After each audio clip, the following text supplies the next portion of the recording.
Woo! This might get loud. Episode 16.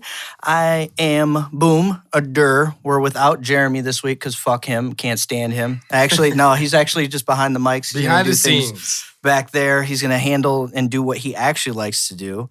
And I'm sitting next to Edgar this time, so Chubb's going to be a little higher than half-mast this week. Edgar, who'd you bring this week? We have a special guest. Warrington is here, and he's in the music industry. He's starting out your career, or you've been in it for a little while? Yeah, totally getting back into it. Getting back in, that's Getting always back good, man. into That's, it, man. I'm following my dream right now, too, and this Yes. is it. This is something I'd always wanted to do, so yeah, go for it. Yes, man. Thank you. First and foremost, thank you guys for allowing me to be here. Hell yeah, man. Yeah, getting back into music, it's like a thing where it's like, damn, I shouldn't have stayed away that long, you know? Okay. Because Right. acting, of course, and especially studying it, takes up so much of your time. Right.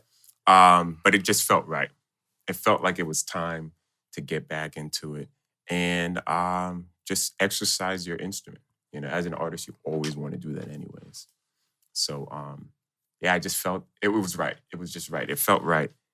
And that's what I'm Okay. doing. So what brought you to Nice. music in the first place? What? Yeah, let's take it back to the beginning, bro. Listen, I want to learn about you. okay, Yeah. first I wanna things learn first, about right? you. First things first.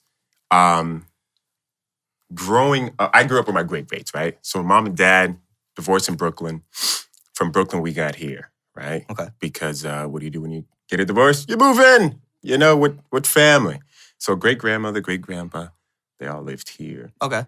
And so moved from Brooklyn to Florida. And I grew up to vinyl, right? Listening to vinyl, all different kinds. I'm of Haitian descent. Okay. So we listened to everything from compa, Spanish, Puerto Rican music as well. We listened to French, a lot of French music. Makes sense. Oh man. Yeah. And it was a treat, right? That towards the end of the week, if we were allowed, if we did good with our spelling, if we did good, you know, with our grades, and finished doing our chores, we could sit on grandma's, you know, fancy, you know, all plastic, fancy Yeah. chairs to listen to vinyl, all different types of vinyl. So, and you know, I'm Michael Jackson. First things first, I gotta say that because that was such a revolutionary time, obviously for him.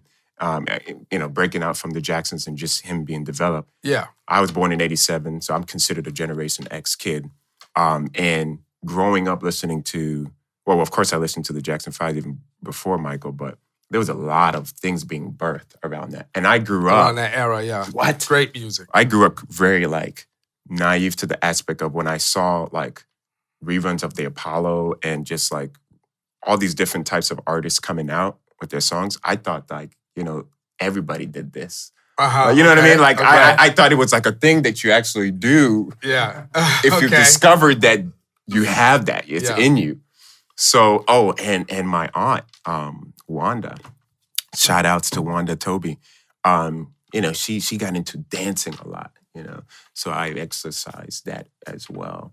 And that's really where it started to form. Just watching these things and inside you feeling like, oh, I can contribute. And knowing that I wanted to imitate first Michael Jackson, James Brown, Okay. you know, all these other people. And then really learning how they were inspired, like the Bobby Cadwells. And, you know, it's like all of that it just penetrates you. And it's like, you have to do it too. Right. So is that like in the blood, or like are you the only one that does like the music stuff? Do you have like family members that do it Yes. too? You know, it's interesting. Only recently, I think earlier this year, my mother told me that she used to do like little skits, little plays, actually. I think in New York, but Possibly. really in There's so Haiti. much theater over there, too. Yeah, so. yeah. But no, everybody is either like nurses or engineers. You know what I mean? And so I was the odd one Okay. that, oh my God, we can get into that. Right, But yeah, right. it No, I was totally a get that. shocker. It was a shocker. Yeah.